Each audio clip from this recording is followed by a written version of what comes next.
தாஸ் அம்மாவை கொண்டவங்களை பழி வாங்கிட்டு சிறைச்சாலையில இருந்து மீண்டும் ஒரு அரசுங்கிற ஒரு டீம் கிட்ட போய் சேர்றாரு. அவங்க கவர்மெண்ட் கொண்டு வரக்கூடிய அந்த துப்பாக்கி பறிமுதல் கொள்ளையில ஈடுபடுறாங்க. பையனை படிக்க வைக்கணும் அப்படிங்கிறதுக்காக ஒரு 7 லட்சம் ரூபாய் மதிப்புள்ள விவசாய நிலத்தை வித்துட்டு மடியில கட்டிட்டு போயிட்டு இருக்கிறவன அந்த நடுப்பாலத்துல போலீஸ் அவரை கொண்டுட்டு அந்த பணத்தை எடுத்துக்கிறாங்க. இவங்களை பழி வாங்குறதுக்காக தாஸ் டீம் களத்துக்குள்ளார இறங்குது. எங்கனால தானே இந்த பிரச்சனையே அப்படிங்கிறதுக்காக அந்த பையனை படிக்க வைக்கிறதுக்காக பணத்தை மீட்டுறதுக்காக அந்த களத்துல இறங்குறாங்க. போலீஸ் தொட்ட உடனே ஒவ்வொரு சம்பவங்களா தொடர ஆரம்பிக்குது. இதனால பின்விளைவு ஏற்பட சந்திரா யாரு, சந்திராவுக்கு பின்னாடி இருக்கக்கூடிய பிரச்சனைகள் என்ன, தாஸுக்கு எப்படி பிரச்சனைகள் இருக்கோ அதே மாதிரி தான் சந்திராவுக்கும் துப்பாக்கி ஏந்திய போராட்டமா இருக்கும். இந்த பக்கம் பூவை கசக்கிற போராட்டமா இருக்கும். இவங்க 2 பேரும் கிளைமாக்ஸ்ல சேர்ந்தாங்களா, தாஸ் போலீஸை பழி வாங்கினாரா இல்லையா, ராவா இருக்கக்கூடிய ஒரு கண்டென்ட். ஆர்டிஸ்ட் பெர்ஃபார்மன்ஸ் எடுத்துக்கணும்னா தாஸ் ரொம்பவும் எதிர்பார்க்கப்பட்ட ஒரு கேரக்டர். அந்த கண்ணு மட்டும்தான் அப்படியே கலங்க வேண்டிய நேரத்தில் கலங்கிக்கிட்டே இருக்கும். தாடி ஆகட்டும், தலைமுடி ஆகட்டும், கையில போட்டிருக்கக்கூடிய காப்பாகட்டும், அச்சு அசல்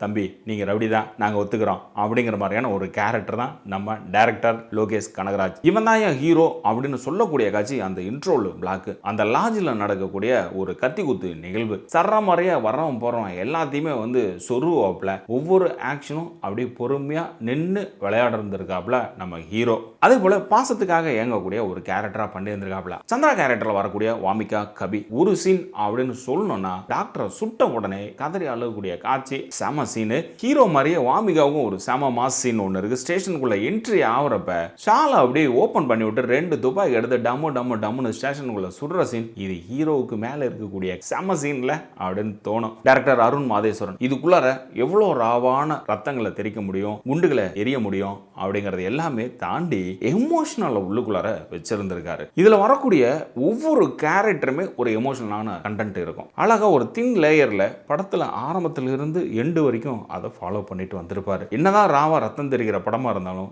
இந்த விஷயத்தை சொல்லிதான் ஆகணும். ஸோ மியூசிக் டைரக்டர் அனிருத் இந்த படத்தை பெருசா காப்பாத்தினதுல இவருக்கு ஒரு பங்கு உண்டு. ஒரு பக்கம் ஆக்ஷன் போனாலும் இன்னொரு பக்கம் அந்த டெம்போவை மெயின்டைன் பண்ணி ஹைப் பண்ணி கொண்டுட்டு போறது எல்லாமே நம்ம மியூசிக் டைரக்டரான அனிருத் தான். ஆக்ஷனுக்கு இங்கிலீஷ் சாங்க போட்டு விடுறதும் இல்ல கர்நாடிக் மியூசிக்கை போட்டு விடுறதும் ஒவ்வொரு ஆக்ஷன் சீக்வன்ஸுக்கும் ஒவ்வொரு விதமான ஒரு பேட்டர்ன் ஆஃப் மியூசிக்கை பயன்படுத்தி இருந்திருக்காரு இந்த படத்துல.